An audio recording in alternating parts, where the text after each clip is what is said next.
نبی ان سے منہ موڑ لو، تم کو ہماری طرف سے ملامت نہ ہوگی، اور نصیحت کرتے رہو کہ نصیحت مومنوں کو نفع دیتی ہے۔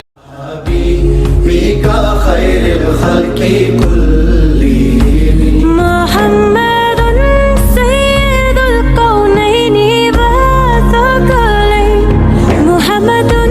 سید القونین والثقلین، والفریقین من عرب ومن عجم،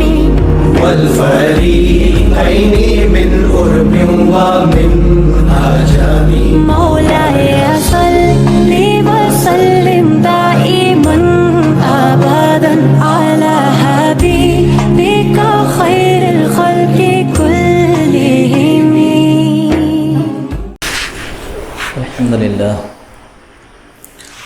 الحمد لله نحمده ونستعينه ونستغفره ونؤمن به ونتوكل عليه ونعوذ بالله من شرور أنفسنا ومن سيئات أعمالنا، من يهده الله فلا مضل له ومن يضلله فلا هادي له، ونشهد أن لا إله إلا الله وحده لا شريك له، ونشهد أن سيدنا ومولانا محمدا عبده ورسوله صلى الله عليه وعلى آله وأصحابه وبارك وسلم تسليما كثيرا كثيرا، أما بعد، فقد قال الله تبارك وتعالى في كلامه المجيد والفرقان الحميد: أعوذ بالله من الشيطان الرجيم، بسم الله الرحمن الرحيم. يا أيها الذين آمنوا إن جاءكم فاسق بنبأ فتبينوا أن تصيبوا قوما بجهالة فتصبحوا على ما فعلتم نادمين. وقال تبارك وتعالى: ما يلفظ من قول إلا لديه رقيب عتيد. وعن حفص بن عاصم رضي الله عنه قال: قال رسول الله صلى الله عليه وسلم: كفى بالمرء كذبا أن يحدث بكل ما سمع، أو كما قال عليه الصلاة والتسليم۔ محترم بزرگوں، بھائیوں اور میرے عزیز ساتھیوں، سب سے پہلے میں آپ حضرات کے سامنے ایک بات کی وضاحت کر دوں۔ دراصل گزشتہ جمعہ جو بات میں نے آپ کے سامنے عرض کی تھی، اس میں اس آیت کریمہ کے ضمن میں میں نے جو بتائی تھی تفسیر، در حقیقت وہ دوسری آیت کی تفسیر تھی۔ یہ آیت کریمہ جو میں نے آپ کے سامنے پڑھی، یہ سورہ حجرات 26 پارے کی آیت ہے۔ اس آیت کی تفسیر دوسری ہے، مجھے ذرا اشتباہ ہو گیا تھا، اس وجہ سے میں نے وہ تفسیر بیان کر دی تھی۔ اس آیت کی تفسیر میں معروف مفسر فرماتے ہیں کہ آپ صلی اللہ علیہ وسلم نے حضرت ولید بن عقبہ رضی اللہ تعالی عنہ کو زکوٰۃ کی وصولی کے لیے قبیلہ بنو مصطلق کی جانب روانہ کیا تھا، کہ حضرت ولید بن عقبہ رضی اللہ عنہ قبیلہ بنو مصطلق میں جائیں اور وہاں سے زکوٰۃ کی اشیاء یا زکوٰۃ کی رقم جو بھی ہو وہ وہاں سے وصول کر کے لے کر کے آئیں۔ اس ارادے سے حضرت ولید بن عقبہ رضی اللہ عنہ تشریف لے گئے۔ جب قبیلہ بنو مصطلق کے قریب پہنچے اور قبیلے والوں کو یہ خبر ملی کہ حضرت ولید بن عقبہ رضی اللہ عنہ زکوٰۃ کی وصولی کے لیے تشریف لا رہے ہیں، تو قبیلے والے چونکہ اللہ کے رسول صلی اللہ علیہ وسلم کی جانب سے یہ ایک صحابی کو ان کی خدمت میں بھیجا گیا تھا، انہوں نے اپنی خوش قسمتی محسوس کیا اور وہ صحابی رسول صلی اللہ علیہ وسلم کے استقبال کے لیے کثیر تعداد میں شہر اپنے محلے سے باہر تشریف لے آئے استقبال کے لیے۔ لیکن واقعہ یوں ہوا کہ جب حضرت ولید بن عقبہ رضی اللہ تعالی عنہ قریب پہنچے اور انہوں نے اتنی بڑی جماعت کو وہاں موجود پایا، تو در حقیقت زمانہ جاہلیت میں یہ قبیلہ بنو مصطلق اور حضرت ولید بن عقبہ رضی اللہ تعالیٰ عنہ کے قبیلے کے درمیان جو ہے اختلافات تھے،